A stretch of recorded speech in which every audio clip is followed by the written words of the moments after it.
Boa noite. Iniciamos mais uma semana nos nossos estudos do Livro dos Espíritos, dando continuidade hoje ao capítulo 5 do Livro dos Espíritos, considerações sobre a pluralidade das existências. Nós iniciamos esse estudo na semana passada e naquela oportunidade eu tive a chance de falar para vocês que é um capítulo diferenciado, esse capítulo 5º da segunda parte. Ao contrário dos demais capítulos, Kardec não vem trazendo questões e respostas, mas ele traz exatamente o que o texto fala, consideração. Então, imagine que Kardec, diante das incontáveis questões, das celeumas que surgiram, e que ele tomava conhecimento, e se manifestava através da Revista Espírita, mas ele achou então também que ele deveria criar esse capítulo 5º para tratar das principais questões acerca da reencarnação. Eu não estou lendo o capítulo todo, como eu falei a semana passada, mas eu estou trazendo algumas ideias de Kardec expostas nesse capítulo, e sobre elas a gente está dando continuidade nos nossos estudos. Pois bem, se estudassem a fundo a doutrina espírita, não temeriam a reencarnação, pois deles dependem as condições da nova existência, que será feliz ou desgraçada conforme o que tiverem feito neste mundo. Bom, Kardec, ele traz essa afirmação no texto, após ele comentar as opiniões de muitos que dizem que não gostariam de voltar ao mundo físico depois de desencarnados, ou, por assim dizer, que não iriam retornar de jeito nenhum, né? E, basicamente, às vezes isso se dá por medo, né? Do que nós iremos enfrentar novamente no plano da matéria. Então, Kardec, nesse caso, diz que se o seu medo da vida futura, de uma nova experiência reencarnatória, é aquilo que te impede de aceitar a ideia tão lógica e racional da reencarnação, seria necessário ou seria preferencial que você estudasse um pouco mais, para que você entendesse que a felicidade ou infelicidade da sua vida, das suas experiências futuras, dependem única e exclusivamente de você. Dependendo do seu plantio, você terá uma colheita. Então, Kardec está dando continuidade, né, ao que ele vinha trazendo, na sua opinião, né, combatendo as críticas à pluralidade das existências. Se credes num futuro qualquer, certo não admitis que ele seja idêntico para todos, porquanto, de outro modo, qual a utilidade do bem? Bom, dentro ainda desse assunto que ele está abordando, nós vamos ver, inclusive, que ele vai falar um pouquinho mais também de justiça em relação ao mundo espiritual, daqui a algum pontinho. Nós vamos partir da premissa de que nós estamos conversando entre pessoas espiritualistas, por assim dizer. Kardec se refere a estes. Então, ele não se dispõe nesse texto a combater o ceticismo e muito menos a tentar provar a continuidade da vida aos materialistas. Não é esse o objetivo desse texto. Então, ele escreve aqui, partindo do princípio que todos que o estão acompanhando acreditam num futuro, na continuidade da vida do espírito, da vida da alma. Porque se nós não acreditarmos neste futuro, da continuidade da vida do espírito após a morte do corpo físico, nós vamos acabar enveredando pelo caminho de não encontrarmos utilidade na prática do bem. E não é só isso. Não é nem só na prática do bem. Aquele que é materialista, aquele que é cético, ele pode até vir a dizer o contrário, mas há uma facilidade muito grande para que haja, digamos assim, um enaltecimento do egoísmo, vamos dizer assim. Porque, na verdade, quando você desacredita da continuidade da vida, você acha que a vida é só essa aqui da matéria, Você realmente questiona por que você vai se abster de gozar unicamente, de fruir unicamente os prazeres da vida física, uma vez que não há, depois desta vida física final, nenhum resultado, nenhuma consequência. Então, se eu acredito que tudo acaba com a morte do meu corpo, por que eu vou me dedicar tanto a estudar? Por que eu vou me dedicar tanto ao aprimoramento intelecto-moral meu? Por que eu vou me capacitar a renúncias? Por que eu vou cultivar a solidariedade, a caridade? Por que eu vou me preocupar efetivamente se todas as criaturas são tratadas iguais ou não? Se há justiça ou não? Uma vez que essa vida é muito breve. E nessa vida muito breve, eu quero mais é me divertir. Então, esses seriam os pensamentos. É claro que nós vamos encontrar ateus, materialistas, que têm um código de ética, que são éticos, que são bons, que são caridosos, mas são exceções. Porque o fundo do materialismo é um entendimento egoísta acerca da vida, simplista. Continua Kardec. Por que haveria o homem de constranger-se? Por que deixaria de satisfazer a todas as suas paixões, a todos os seus desejos, embora à custa de outrem? Quer dizer, esse homem que acreditasse no materialismo, que fosse cético. Então, se eu realmente acredito que nada do que eu faça nessa presente vida vai interferir em relação à minha continuidade como ser, porque eu não acredito que eu continue sendo. Eu só acredito nisso. No conjunto de átomos, de moléculas, de tecidos, de fleuma que eu possuo. Eu acho que eu me reduzo a neurônios, a sinapses, a combinações químicas e suas flutuações. Então, eu acredito que eu sou isso. Então, o materialista e o cético crê somente na matéria.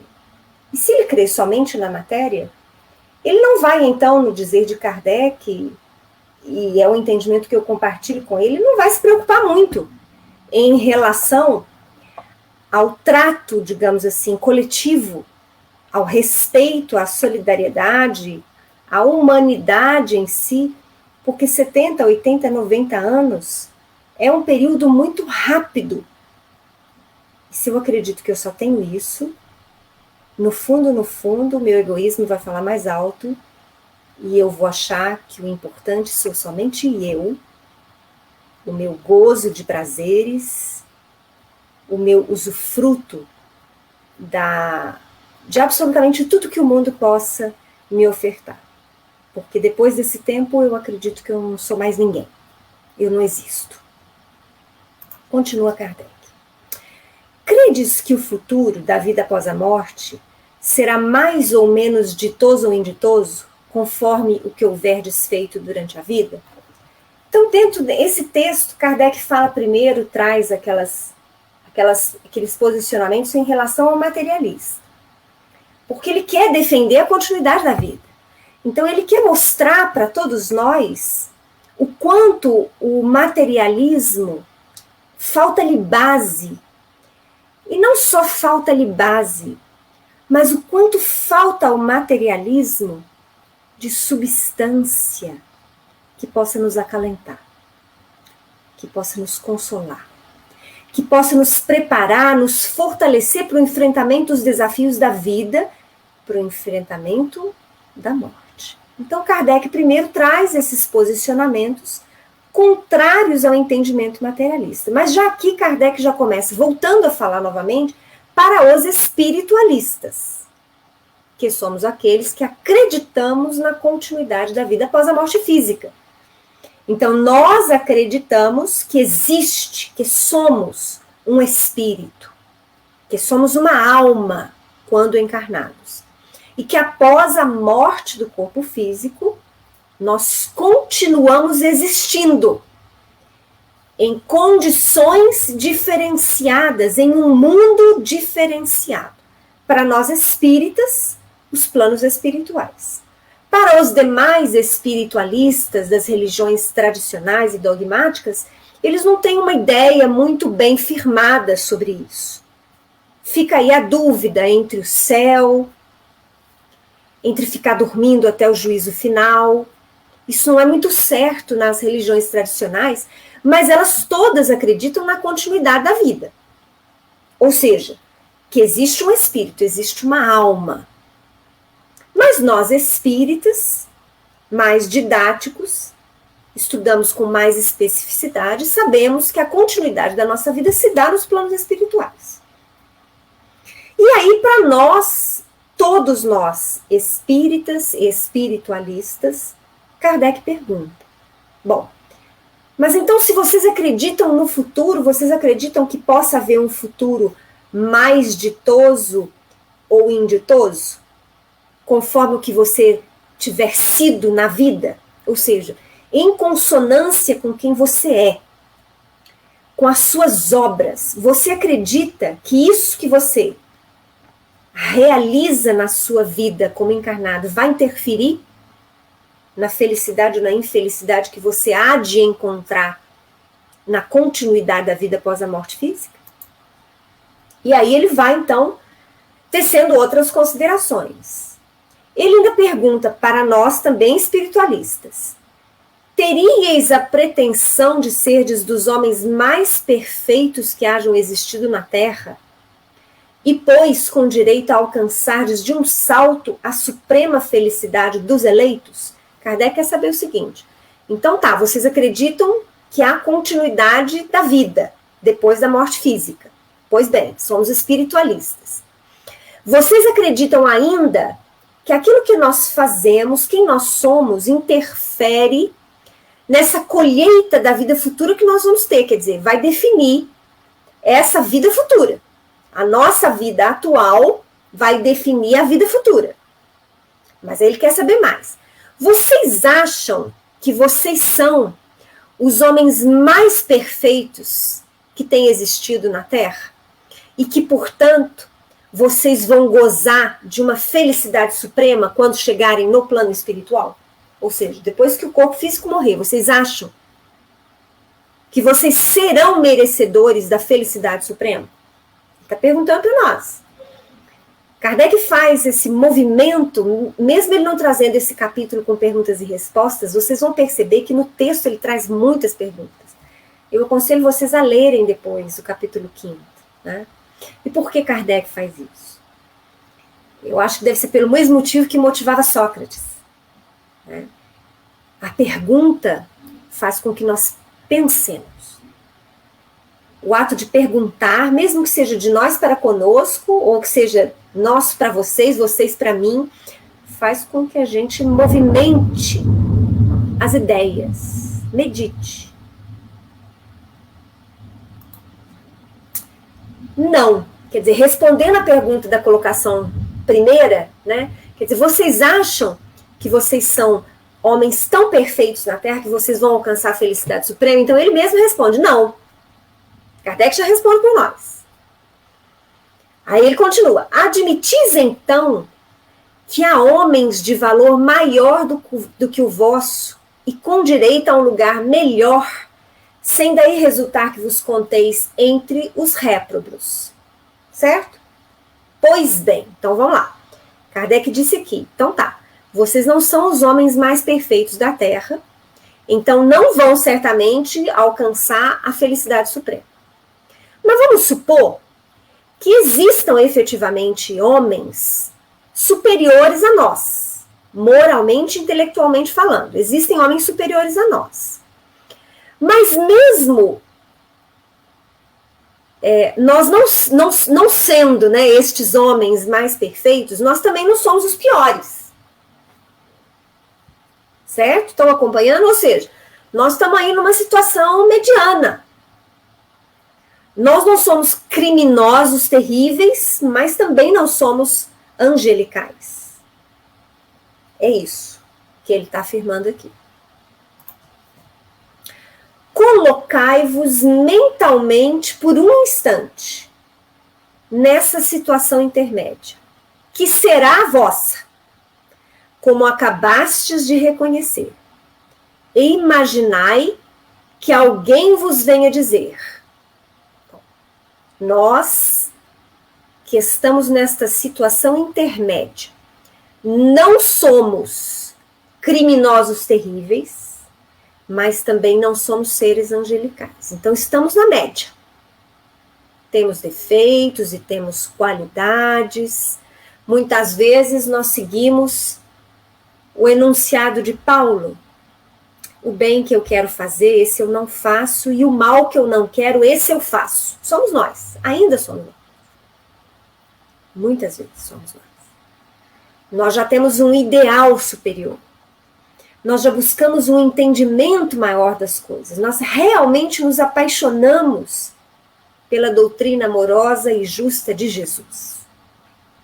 Nós realmente admiramos e louvamos o Mestre amado pela sua capacidade de amar, pela sua renúncia, pelo que ele nos ensinou acerca da humildade, da compreensão, do respeito, da tolerância, da caridade. Nós somos estes. Então nós já temos um olhar para o mais alto. Nós realmente já reconhecemos que a bondade é superior à maldade, que amar é muito melhor do que odiar, que o ideal seria que nós conseguíssemos perdoar indistintamente e sempre. Nós já reconhecemos isso, mas nem sempre nós conseguimos seguir, pelo menos não todo o tempo.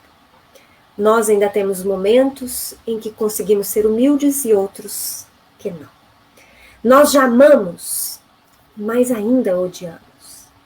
Nós tentamos ser justos, mas nem sempre conseguimos. Nós estamos tentando superar e vencer o egoísmo, mas nem sempre nós conseguimos. Somos nós, estamos nessa situação intermédia. Então Kardec fala assim pra gente: imagine então vocês por um minuto que vocês estão nessa situação intermédia. Ou seja, nós ainda não temos a felicidade suprema e nem a infelicidade absoluta, concordam? Mas nós devemos ter aí algumas dificuldades nessa fase intermédia.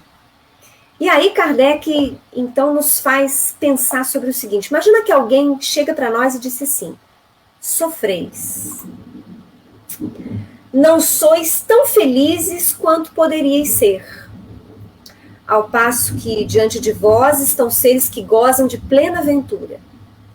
Quereis mudar na deles a vossa posição? Certamente respondereis. Nessa situação intermédia, em que não temos ainda a felicidade suprema, mas também não temos a desgraça absoluta, mas nós sabemos que existe uma felicidade superior, porque nós sabemos que existiram e existem homens superiores a nós, espíritos superiores a nós. Então, se alguém chega para a gente e fala assim: vocês querem alcançar a posição daqueles que têm a felicidade suprema? Eu quero. E acho que vocês também gostariam.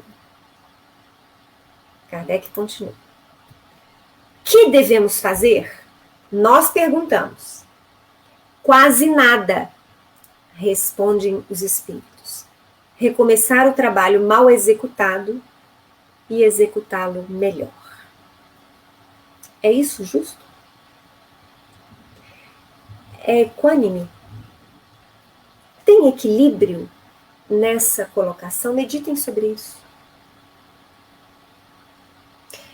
Eu pego um aluno, uma criança, está sendo alfabetizado, e aí tem a primeira provinha.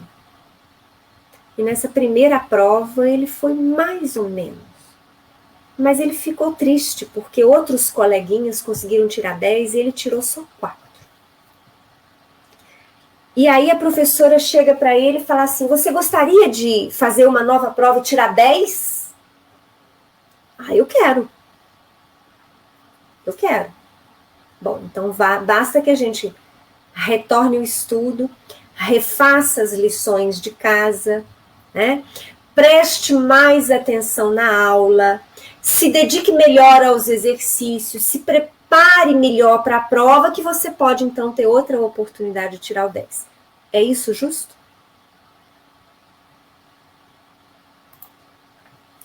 Alguma coisa de pungente há na ideia de que nossa sorte fique para sempre definida por efeito de alguns anos de provações, ao passo que eminentemente consoladora é a ideia oposta. O que quer dizer isso? O que Kardec quer dizer isso? Quis dizer com isso? Que ele falou antes de alguém nos propor que nós possamos recomeçar um trabalho.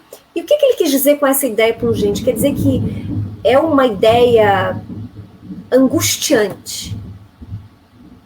Ele usa pungente, eu uso angustiante. Pensar que a nossa vida pela eternidade pode ser definida tão somente por uma única experiência. Por 40, 50, 60, 70, 80, 90, 100 anos. Esse período vai ser o responsável por toda a eternidade, milênios e milênios sem conta. É angustiante isso.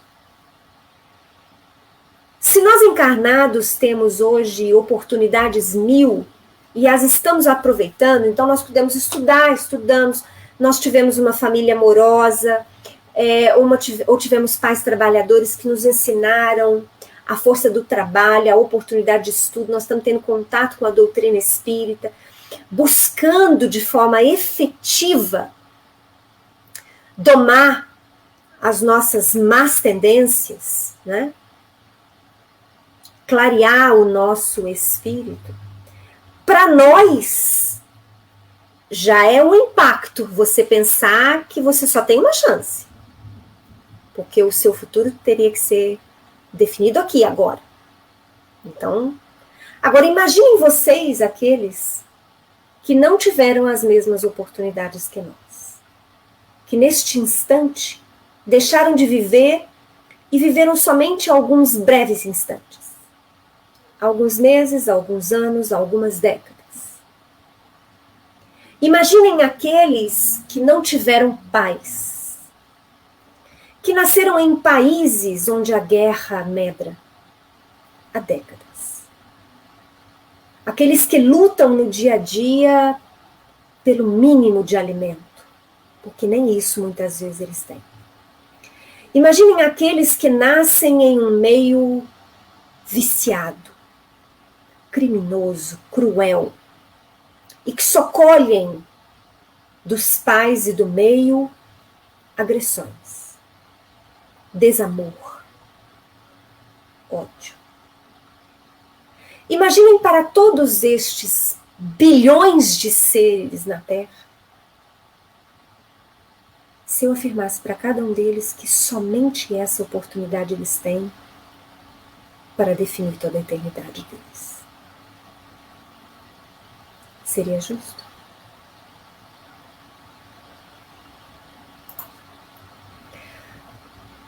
Se aos homens fosse dado escolher, ninguém quereria o julgamento sem apelação. É assim no campo do nosso direito penal. Direito penal do mundo, direito penal material.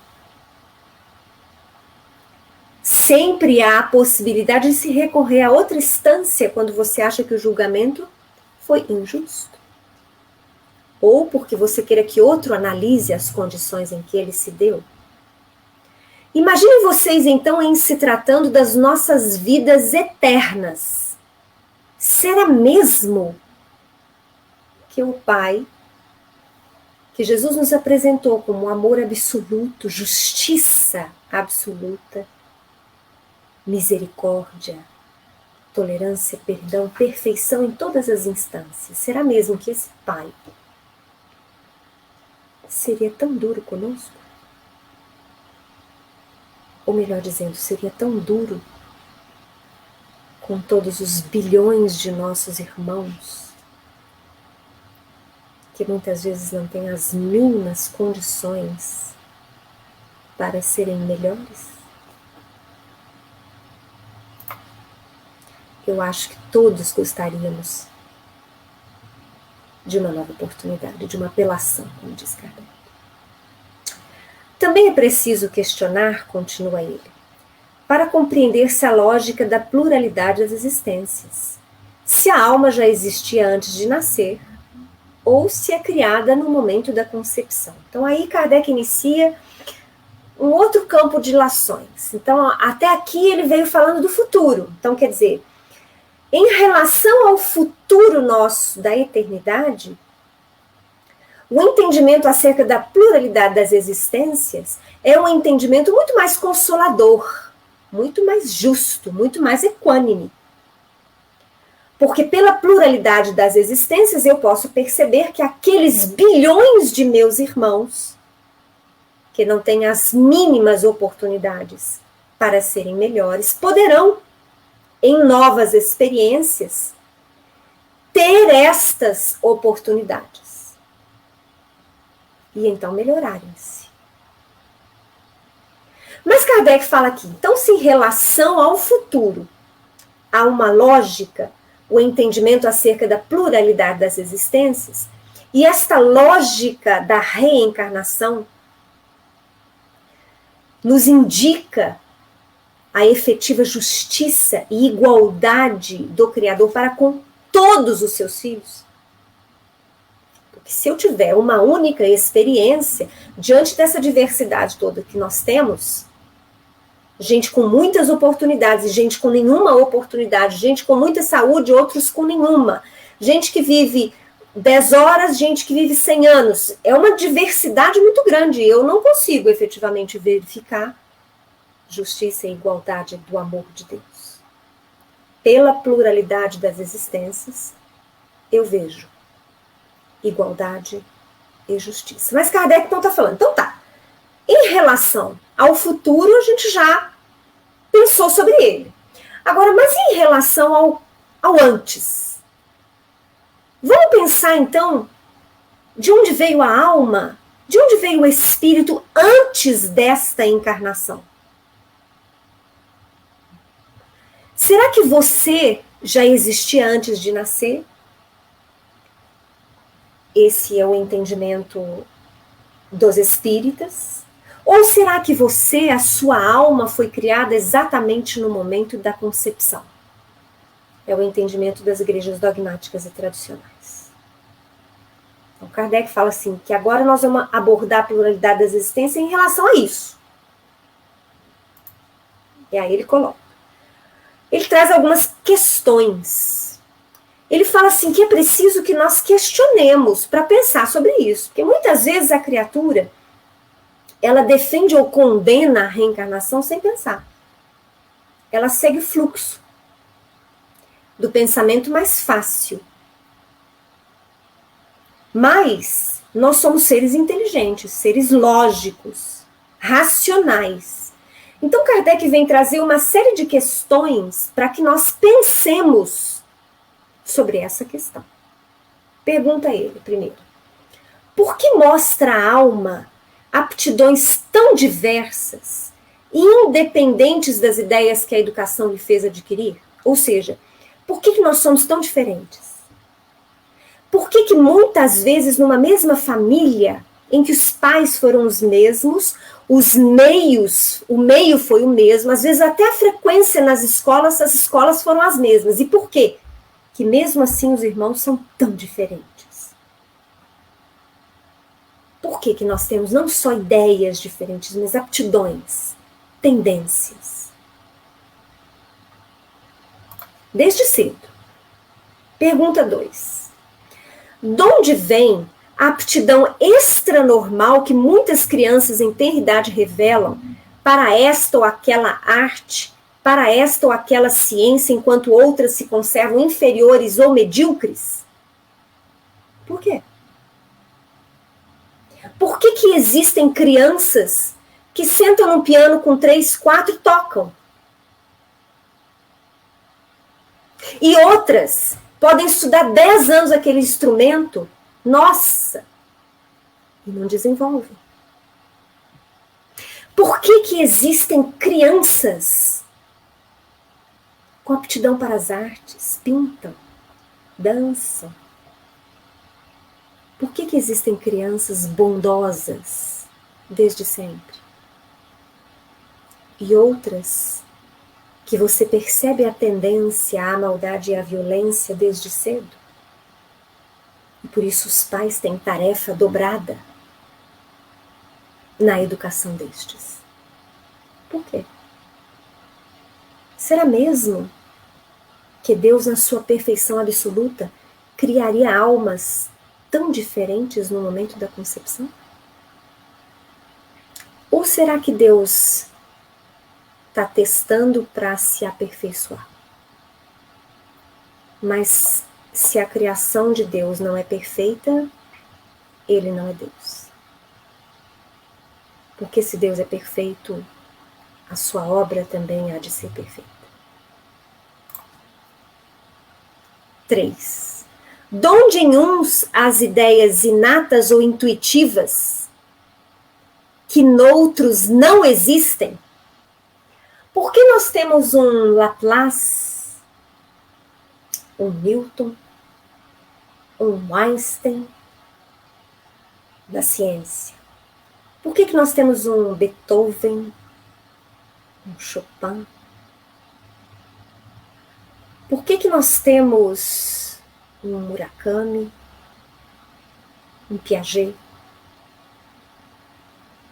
E outros não são assim.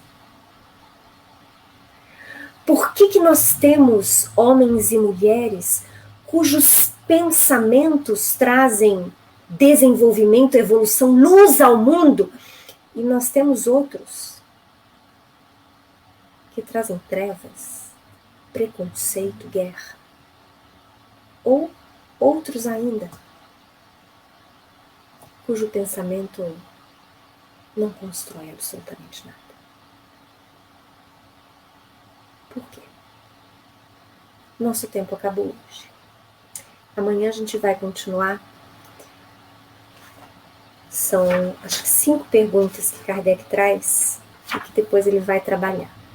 Mas aproveitem então e meditem sobre estas perguntas que Kardec nos traz, para que a gente vá formando um entendimento lógico se nós fomos criados no momento da concepção ou se nós já existíamos.